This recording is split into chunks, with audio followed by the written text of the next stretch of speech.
नमस्कार मेरे विद्यार्थियों, आपकी मंगल कामना के साथ और आज एक नए अध्याय के साथ आपकी हिंदी विषय की हिंदी अध्यापिका आपका हिंदी की ई कक्षा में हार्दिक स्वागत करती है। विद्यार्थियों, आज हम कक्षा चौथी में विषय हिंदी में व्याकरण के अंतर्गत वाक्य शुद्धि का अध्ययन करने वाले हैं। हाँ विद्यार्थियों, हमने तीसरी कक्षा में भी पढ़े थे कि अशुद्ध वाक्य होते हैं तो हम उसे शुद्ध करके लिखते हैं। तो आइए वाक्य शुद्धिकरण के कुछ नियम से अवगत होते हैं कि वाक्य में सबसे पहले हमें क्या रखना पड़ता है। तो वाक्य में सबसे पहले कर्ता, फिर कर्म और फिर क्रिया। आइए इसे एक उदाहरण के द्वारा समझते हैं। जैसे उदाहरण में दिया है, रमेश पुस्तक पढ़ता है। अब वाक्य में सबसे पहले क्या आएगा? कर्ता। अब कर्ता का अर्थ होता है जो काम करता है उसे हम कर्ता कहते हैं। रमेश पुस्तक पढ़ता है तो इसमें कौन काम कर रहा है? रमेश। हाँ, तो रमेश क्या हो जाएगा विद्यार्थियों? कर्ता। अब देखिए कर्म, रमेश पुस्तक पढ़ता है। रमेश कौन सा कर्म कर रहा है?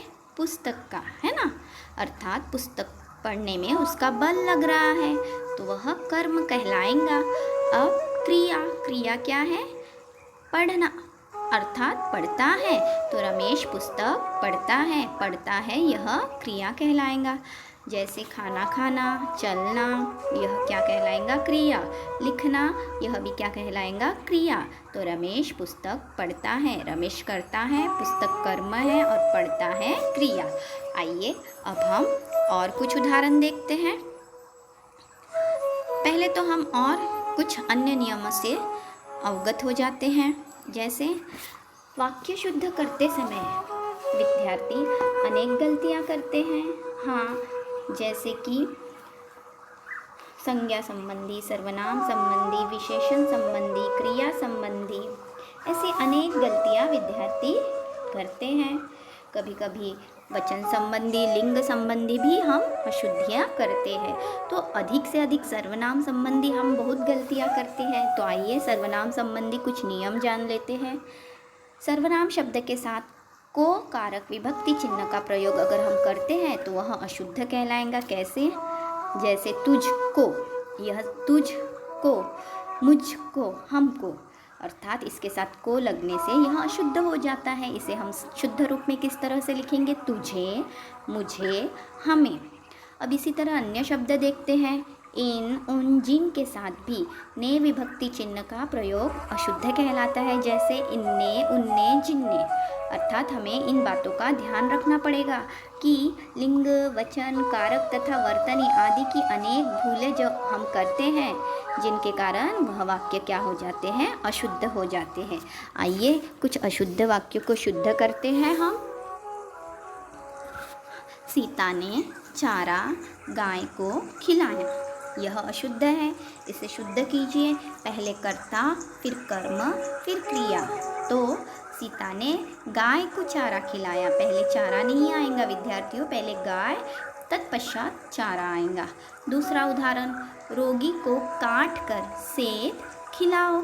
रोगी को कभी काटा जाता है? नहीं। तो इसे भी हमें शुद्ध रूप में किस तरह से लिखेंगे? पहले कर्ता, फिर कर्म, फिर क्रिया। तो रोगी को सेब काट कर खिलाओ। विद्यार्थियों, आशा करती हूँ कि आपको वाक्य शुद्धि का प्रथम भाग अवश्य समझ में आया।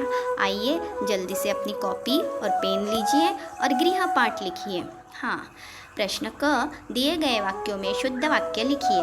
पहला है, गर्म गाय का दूध लाओ। गर्म गाय होती है विद्यार्थियों? नहीं।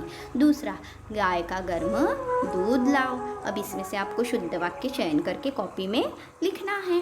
प्रश्न ख, दिए गए वाक्यों में शुद्ध वाक्य लिखिए। इस समय 4 बजा है। दूसरा, इस समय 4 बजे हैं।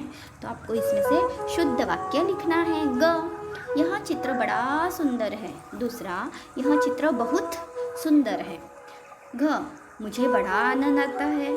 मुझे बहुत आनंद आता है। विद्यार्थियों, आशा करती हूँ कि आप यह गृहपाठ अवश्य पूर्ण करेंगे। अच्छा, अब इसके दूसरे भाग के साथ मैं आपसे पुनः मिलने आती हूँ एक नए अध्याय के साथ और एक नई आशा के साथ। विद्यार्थियों धन्यवाद।